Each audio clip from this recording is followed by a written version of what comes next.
The first time the apartment called me, I thought it was a prank. It was 2:14 a.m. My phone buzzed on the nightstand, waking me out of a dream I couldn't remember. I squinted at the caller ID, expecting spam, a wrong number, anything normal. Instead, the screen read, Apartment 6F, calling. I stared at it, confused, half asleep and not fully processing what I was seeing. Apartment 6F wasn't a contact in my phone. It wasn't even a number I recognized.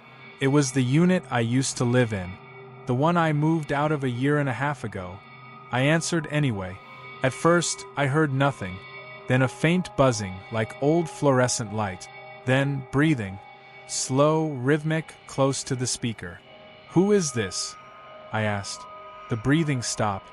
Someone whispered, "Come home." The line clicked. I sat up, fully awake now, heart thumping against my ribs. I tried calling back twice. Both times, the call failed immediately, like the number didn't exist. I didn't sleep the rest of the night. The next night, it called again. Then every night after that. Sometimes at midnight. Sometimes at 3:33 a.m.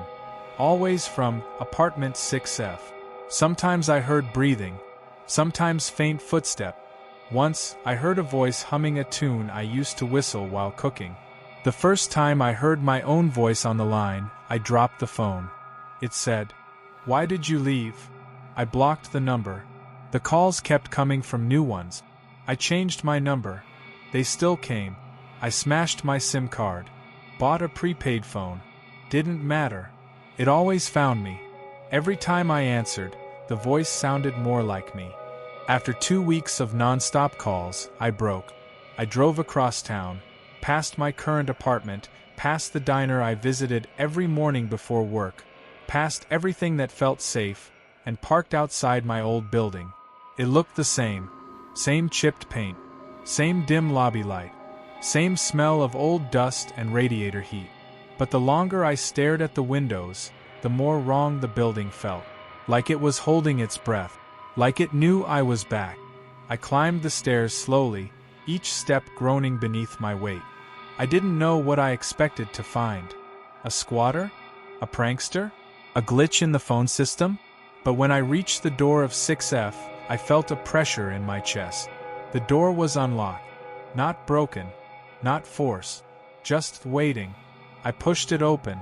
The apartment looked exactly like it did when I moved out. Empty, dark, cold. But there was something different. Something subtle. The air felt thick. Heavy. Like the apartment had been sealed for 100 years. The light switch didn't work. Deep inside, from the kitchen, a sound echoed. A ringing. A landline phone. But I never owned a landline while living here. The phone wasn't plugged in. It still rang. When I picked it up, the line was already active. But the voice wasn't mine this time. It was a man's voice, shaky, panicked. "Hello? Hello? Who is this? Why is it dark? Please, I can't find the door." Silence. Then breathing. Then another voice. A whisper. "You left me here." I slammed the phone down. I stumbled back into the hallway, gasping for air.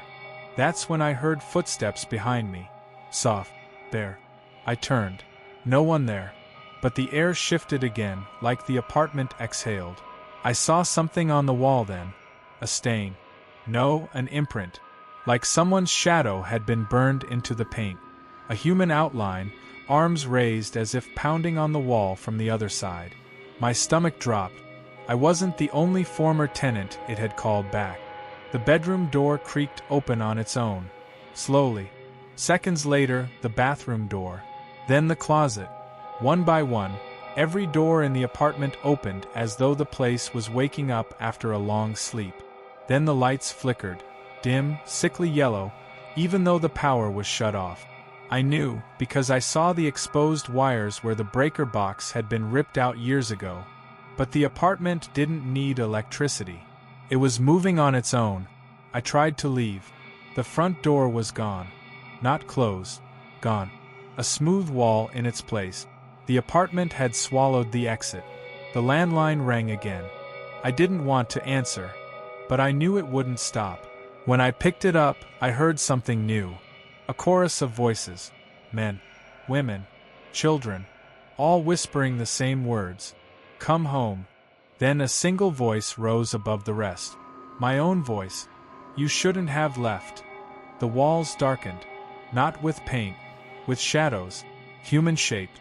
They slid out, stretching across the floor, merging, piling on top of each other until they formed a tall, shaking figure. A silhouette.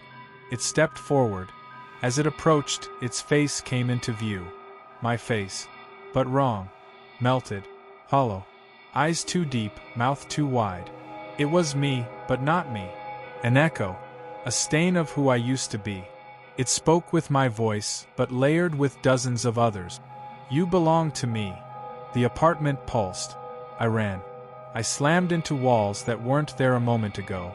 The layout twisted, lengthening, bending, looping in impossible angles. Every door I opened only led deeper inside. The apartment was folding me into itself, absorbing me, keeping me. I felt hands, cold, skeletal, pull at my clothes, brushing my hair, touching my face. The shadows were climbing onto me, merging into my skin. I screamed. The apartment screamed back. Then, suddenly, I fell. Not like tripping, like dropping through something. I hit pavement, hard. I was outside, on the sidewalk, the building silent behind me. I didn't question it. I ran. I moved to another city the next week. The first night in my new place, my phone buzzed. Unknown number. I let it ring. It rang again, and again. Finally I answered. Static. Then a faint click. Then a woman's voice whispered. We're all still here. Then my voice joined in. You forgot something. I threw the phone away. Yesterday, I received a package with no return address. Inside was a brass key. Number 6F engraved on top. Underneath it was a note. Type. Age. Signed with my name. You left a part of yourself here. Come pick it up. Tonight, the phone rang again. Not my current number. Not my new phone. My old number. The one I destroyed. Caller ID. I answered. Dozens of voices whispered at once. And behind them, my own voice, right beside my ear. Even though no one was in the room. It whispered, come home.